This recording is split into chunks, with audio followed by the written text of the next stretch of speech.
गुरुदेव everyone. गुरुर्ब्रह्मा गुरुर्विष्णु गुरुर्देवो महेश्वर गुरुर्साक्षात् परब्रह्मा तस्मै श्री गुरुवे नमः। तस्मै श्री गुरुवे नमः। तस्मै श्री गुरुवे नमः। इस श्लोक का अर्थ है, गुरु ही ब्रह्मा है, गुरु ही विष्णु है और गुरु ही भगवान शंकर है। गुरु ही साक्षात परब्रह्म है। ऐसे गुरु को मैं शत शत प्रणाम करता हूँ। जय गुरुदेव बच्चों, मैं आपकी हिंदी टीचर कंचन राठौर। आज मैं आपको हिंदी ग्रामर का चैप्टर पढ़ाने वाली हूँ। ठीक है, आज हम रीडिंग और एक्सप्लेन साथ में करेंगे। ठीक है बच्चों, तो आप तैयार हो जाइए। आप निकालिए पेज नंबर 48 हिंदी ग्रामर में, हिंदी व्याकरण में, और चैप्टर नंबर 8। क्या नाम है उसका? विशेषण। ठीक है, विशेषण का मतलब होता है एडजेक्टिव। एडजेक्टिव जो कि आप अपने इंग्लिश ग्रामर में पढ़ चुके होंगे। ठीक है, तो अभी हम विशेषण हिंदी में पढ़ेंगे। बच्चों, आप अपने अपने टेक्स्ट बुक से पेज नंबर 48 निकाल लिया। आप भी मेरे साथ रीड कीजिए। कोई भी डिफ़िकल्ट वर्ड जो कि आप रीड नहीं कर पाते ना, वो आप ध्यान से सुनिएगा। ठीक है मेरे बच्चों, तो आ जाइए। नीचे दिए संवाद को पढ़िए। सुरभि, आज तुम्हारी कक्षा में कौन सी नई छात्रा आई है? समीर, श्वेता शर्मा। सुरभि, क्या वही जिसका गोरा रंग है और लंबे बाल हैं? समीर, हाँ वही श्वेता है, परंतु बहुत बातूनी है। सुरभि, अच्छा फिर तो खूब मज़ा आएगा, तुम सब खूब सारी बातें करोगे। समीर, हाँ वह बहुत होशियार लड़की है। सुरभि, क्या तुम उसके बारे में जानते हो? समीर, हाँ हमारी कक्षा अध्यापिका ने बताया था कि श्वेता बहुत प्रतिभावान लड़की है, वह सबसे मीठा बोलती है। प्रतिभावान लड़की है और वह सबसे मीठा बोलती है। ठीक है, नेक्स्ट। सुरभि मीठा बोलती है तक रीड कर लिया। अब आ जाइए उपयुक्त संवाद मतलब बोले जाने वाले संवाद। ये आपने देखा ना, दो लोग बात कर रहे हैं और उनके मुख से निकले हुए शब्दों को क्या बोला जा रहा है? संवाद। तो उपयुक्त संवाद में सभी रंगीन शब्द नई, गोरा, लंबे, बातूनी, खूब, होशियार, प्रतिभावान और मीठा शब्द विशेषण हैं। क्या है? विशेषण, क्योंकि ये संज्ञा शब्दों की विशेषता बता रहे हैं। संज्ञा शब्द मतलब उनके नामों की, जैसे कि श्वेता। ठीक है, आपने पढ़ा ना, जहाँ पर भी ये रंगीन शब्द हैं वहाँ पर किसी न किसी संज्ञा की विशेषता बता रहे हैं। ठीक है, जैसे श्वेता के बारे में बात कर रहे हैं तो श्वेता एक संज्ञा है, संज्ञा मतलब नाम है, और उसकी ये विशेषता बता रहे हैं। ठीक है बच्चों, तो ब्लू बॉक्स में क्या लिखा है वो पढ़ो। जो शब्द संज्ञा या सर्वनाम शब्द की विशेषता बताते हैं उन्हें विशेषण कहते हैं। ठीक है बच्चों, तो जिन शब्दों की विशेषता बताई जाती है उन्हें विशेष्य कहते हैं। मतलब जिनकी विशेषता, जिन शब्दों की विशेषता मतलब जिन शब्द मतलब संज्ञा जो शब्द है ना, जिनकी विशेषता बताई जा रही है उसे हम विशेष्य कहते हैं। विशेषता बताने वाले शब्द विशेषण कहलाते हैं।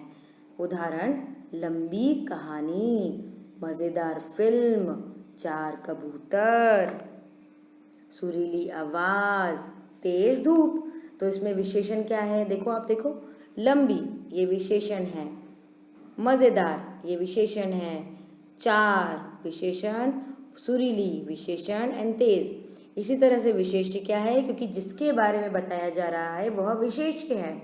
कहानी, जिसके बारे में बताया जा रहा है, लंबी कहानी। फिल्म, जिसके बारे में बताया जा रहा है, मतलब मज़ेदार फिल्म। कबूतर, मतलब जिसके बारे में बताया जा रहा है कबूतर, ठीक है। इसी तरह से आवाज और धूप, ठीक है। तो विशेष्य क्या है बच्चों, बोलो बोलो, जिसके बारे में बताया जा रहा है ना।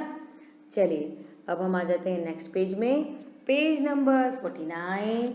यहाँ पर विशेषण के कुछ प्रकार दिए हैं। तो विशेषण के 4 भेद होते हैं। 4 भेद मतलब प्रकार, टाइप्स। विशेषण के भेद: गुणवाचक, संख्यावाचक, परिमाणवाचक, परिमाण, और सार्वनामिक। अब आते हैं हम गुणवाचक विशेषण में। बच्चों गुणवाचक विशेषण क्या होता है ये पढ़िए। पहले तो हम इसके उदाहरण पढ़ते हैं। अंगूर मीठे हैं, यह घर बड़ा और शानदार है। तो उपयुक्त वाक्यों में मीठे शब्द अंगूर की तथा बड़ा और शानदार शब्द घर की विशेषता बता रहे हैं, ठीक है। तो जिन विशेषण शब्दों से संज्ञा या सर्वनाम के गुण, दोष, रूप, रंग, आकार, स्वाद, दशा, काल आदि की जानकारी मिलती है उन्हें हम गुणवाचक विशेषण कहते हैं। समझे आप? गुण, दोष, रूप, रंग, आकार, स्वाद, दशा, काल आदि की मतलब किसी भी तरह से उसकी बारे में जानकारी मिलती है तो हम उसे क्या बोलते हैं, गुणवाचक विशेषण, ठीक है। जैसे गुण, दोष, आकार और अवस्था, इन सब को गुणवाचक में शामिल किया गया है। अगर इन सब के बारे में बात होगी तो वहाँ पर क्या आएगा, गुणवाचक विशेषण। जैसे गुण है ईमानदार, वीर, ठंडा, गरम, सुंदर, शांत, भोला, मेहनती आदि, ये सब गुण होते हैं किसी व्यक्ति के गुण, ठीक है। अब दोष, मूर्ख, बेईमान, चालाक, कायर, आलसी, बुरा, कड़वा आदि, तो दोष जो होंगे वो। आकार, छोटा, बड़ा, पतला, मोटा, गोला, तिकोना आदि, जब भी हम आकार की बात करेंगे तो वो भी गुणवाचक में होगा। लास्ट अवस्था, ऊंचा, नीचा, बीमार, स्वस्थ, कमजोर, बूढ़ा, जवान आदि, तो अवस्था भी कहाँ आ गई है, गुणवाचक विशेषण, ठीक है। तो ये इसके हो गए हैं पहचान, ठीक है। जहाँ भी ये शब्द आएंगे जिस भी वाक्य में तो आप समझ जाएंगे कि गुणवाचक विशेषण का उदाहरण है। अब आ जाइए संख्यावाचक विशेषण, सेकंड पॉइंट। तो पेड़ पर 2 बंदर बैठे हैं, बस स्टॉप में 4 लोग खड़े हैं। तो संख्या से आप ये समझ गए होंगे कि उदाहरण में भी क्या दिया है, 2 और 4। तो इन वाक्यों में 2 बंदर तथा 4 लोगों की संख्या बता रहे हैं। इसका मतलब जिन शब्दों से संज्ञा या सर्वनाम शब्दों की संख्या की जानकारी मिलती है, समझे आप, संख्या की मतलब काउंट करने वाली नंबर्स की जानकारी मिलती है उन्हें संख्यावाचक विशेषण कहते हैं। संख्यावाचक विशेषण के विशेष्यों को गिना जा सकता है। विशेष्य मतलब मैंने आपको बताया ना, जिसके बारे में बात की जा रही हो, ठीक है। तो विशेष्य को गिना जा सकता है। उदाहरण 3, 5, 10, 100, दूसरा, पांचवी, है ना, चौथा, कम, ज्यादा, हजार, अधिक आदि। तो मतलब जहाँ भी संख्या आ जाए वहाँ पर क्या आएगा, संख्यावाचक विशेषण। संख्यावाचक विशेषण को 2 रूप में बांटा गया है, मतलब उसके 2 भेद होते हैं। एक होता है निश्चित संख्यावाचक और एक होता है अनिश्चित संख्यावाचक। निश्चित से तो आप समझ गए होंगे कि जिसको आपको दिखा दिया गया है कि वो 2 है कि 3 है कि 4 है। और अनिश्चित मतलब कि जैसे वो अनेक है, बहुत है ना, कम है, तो ये अनिश्चित है। आपने काउंट नहीं किया है, आपने सिर्फ उनको अनिश्चित क्रम में बोल दिया है। जैसे कि निश्चित संख्यावाचक, जिन विशेषण शब्दों से निश्चित संख्या का बोध होता है उन्हें निश्चित संख्यावाचक विशेषण कहते हैं। जैसे 2, 5, पहला 100, इस तरह से। अनिश्चित संख्यावाचक, जिन विशेषण शब्दों से निश्चित संख्या का बोध नहीं होता उन्हें हम अनिश्चित संख्यावाचक विशेषण कहते हैं। जैसे कुछ, कम, थोड़ा, अधिक आदि, ठीक है बच्चों। ये बहुत आसान है, ठीक है, निश्चित और अनिश्चित। अब आगे आ जाइए। आगे है हमें 3rd नंबर, परिमाणवाचक विशेषण। देखिए आपने समझ गए होंगे परिमाण क्या होता है। परिमाण जैसे वह 1 लीटर दूध लाया, मैंने 3 किलो सेब खरीदे। तो यहाँ पर परिमाण किसी चीज़ का माप किसी चीज़ का माप परिमाण कहलाता है। जैसे कि आप आ जाइए, मैं आपको इसे और अच्छी तरह बताती हूँ। जैसे कि आपकी टेक्स्ट बुक में लिखा है, उपरोक्त वाक्यों में 1 लीटर दूध की तथा 3 किलो सेब की मात्रा बता रहे हैं। तो जिन शब्दों से संज्ञा या सर्वनाम की मात्रा की जानकारी मिलती है उन्हें हम परिमाण वाचक विशेषण कहते हैं। ठीक है, इनके साथ अधिकतर परिमाण माप सूचक शब्द लगा होता है। माप सूचक मतलब 3 किलो, 10 किलो, 1 लीटर, 2 लीटर, मतलब परिमाण जिससे कि नापा जाता है। जैसे कि हम दूध को कैसे नापते हैं, हम मापते हैं लीटर से, और हम फलों को और सब्जियों को कैसे मापते हैं, किलो से। तो जहाँ पर भी माप सूचक मतलब किलो और लीटर इस तरह के शब्द लगा हो तो वहाँ पर आएगा परिमाणवाचक विशेषण। तो परिमाणवाचक विशेषण के विशेष्यों को नापा या तोला जा सकता है परंतु गिना नहीं जा सकता। ठीक है, उन्हें नापा या तोला जा सकता है लेकिन गिना नहीं जा सकता। ठीक है, तो संख्यावाचक में गिनने लायक होता है लेकिन परिमाणवाचक में मापने लायक। ठीक है, उन्हें मापा जाता है। जैसे कि उदाहरण के लिए 4 मीटर, ओके, फिर है 200 एकड़, और क्या था 2 लीटर। ठीक है, यहाँ लिखा है 2 लीटर, चुटकी भर, 2 किलो आदि। ठीक है, तो परिमाण मतलब जिनको हम गिन नहीं सकते। ठीक है, बस नापा जा सकता है या तोला जा सकता है, उसे हम परिमाणवाचक में डालेंगे। और संख्या मतलब जिसको हम काउंट करेंगे, नंबर्स। ठीक है, अब आ जाइए, परिमाणवाचक विशेषण के भी 2 भागों में बांटा गया है। अब जैसे संख्यावाचक में है निश्चित और अनिश्चित, उसी तरह से परिमाणवाचक में भी निश्चित परिमाणवाचक और अनिश्चित परिमाणवाचक। अब तो आप समझ गए होंगे ना कि निश्चित परिमाणवाचक में जिन विशेषण शब्दों से निश्चित माप तोल का पता चलता है उन्हें निश्चित परिमाणवाचक विशेषण कहते हैं। ठीक है बच्चों, जैसे 3 लीटर दूध, 5 मीटर कपड़ा आदि। ठीक है, अब इस तरह से जो सेकंड पॉइंट है वो है अनिश्चयवाचक परिमाणवाचक। अनिश्चित परिमाणवाचक, जिन विशेषण शब्दों से निश्चित मापतोल का पता नहीं चलता उन्हें हम अनिश्चित परिमाणवाचक विशेषण कहते हैं।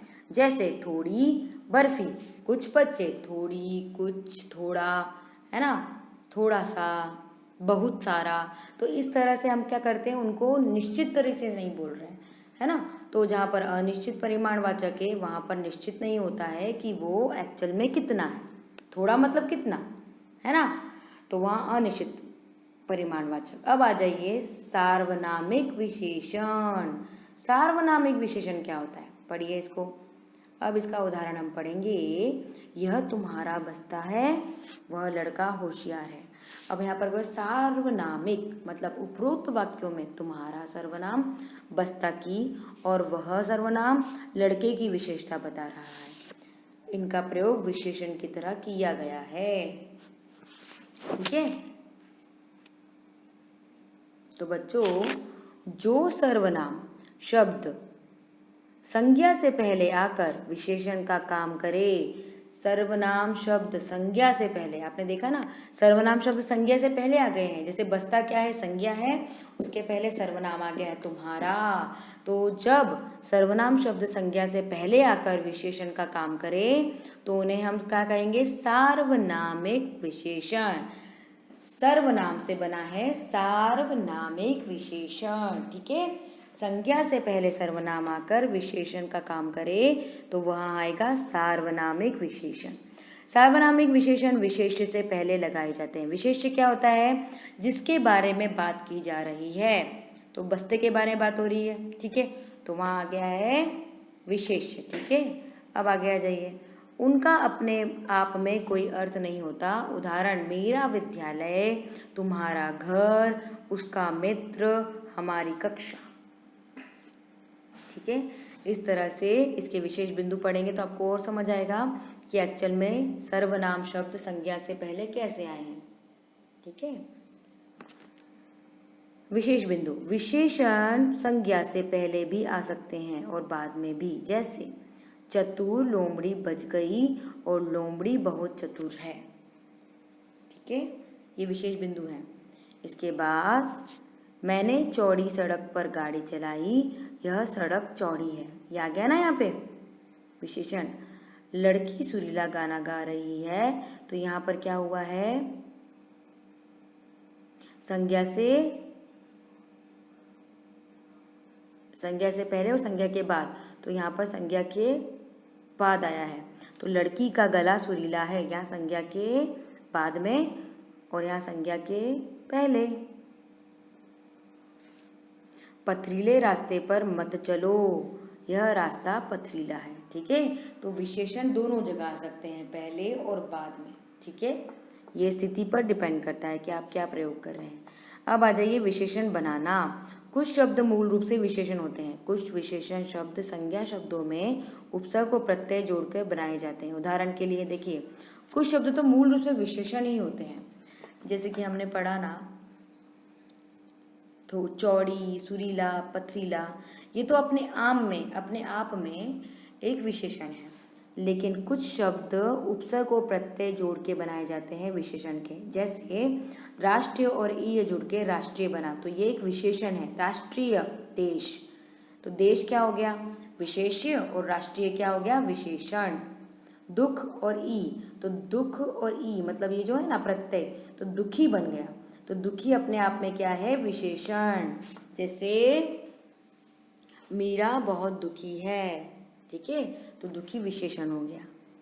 स और बल, तो सबल, तो देखिए आप यहाँ पर सबल में भी एक विशेषण है, और नीर प्लस जन, निर्जन, निर्जन। ठीक है, इस तरह से विशेषण है। अब आगे आ जाइए, हम आगे हमारे चैप्टर में पढ़ेंगे नमक, तो इन, नमक प्लस इन, नमकीन, तो ये अपने आप में एक विशेषण है। झगड़ा प्लस आलू, झगड़ालू, देखा आपने, प्रत्यय जोड़ के झगड़ा और आलू, मतलब प्रत्यय जुड़ा झगड़े में, और वो क्या बना, झगड़ालू। ऐसे अमर, अमर, इससे क्या बना, अमर, ये एक विशेषण है। अमर, शहीद, जवान। ठीक है, तो ये विशेषण हो गया अपने आप में। अन प्लस जान, अनजान। ठीक है, तो ये अपने आप में एक विशेषण हो गया, राइट। अनजान व्यक्ति बोलते हैं ना अपन, तो विशेषण क्या है, अनजान। संज्ञा शब्दों से विशेषण बनाना पढ़िए और समझिए। संज्ञा शब्द क्या है और विशेषण क्या है। पहले सुख से सुखी, ठीक है, ऐसे सुर संज्ञा है और सुरीला विशेषण। चमक संज्ञा है और सुचमकीला विशेषण। बल बलवान, शिशु शैशव, देखो संज्ञा और विशेषण कैसे बन रहे हैं आसानी से। शिशु का विशेषण क्या है, शैशव। चांद चांदनी, मास मासिक, घर घरेलू, दया दयालु, डर डरपोक, धर्म धार्मिक, भारत भारतीय। ठीक है, इस तरह से विशेषण संज्ञा से बनाए जाते हैं।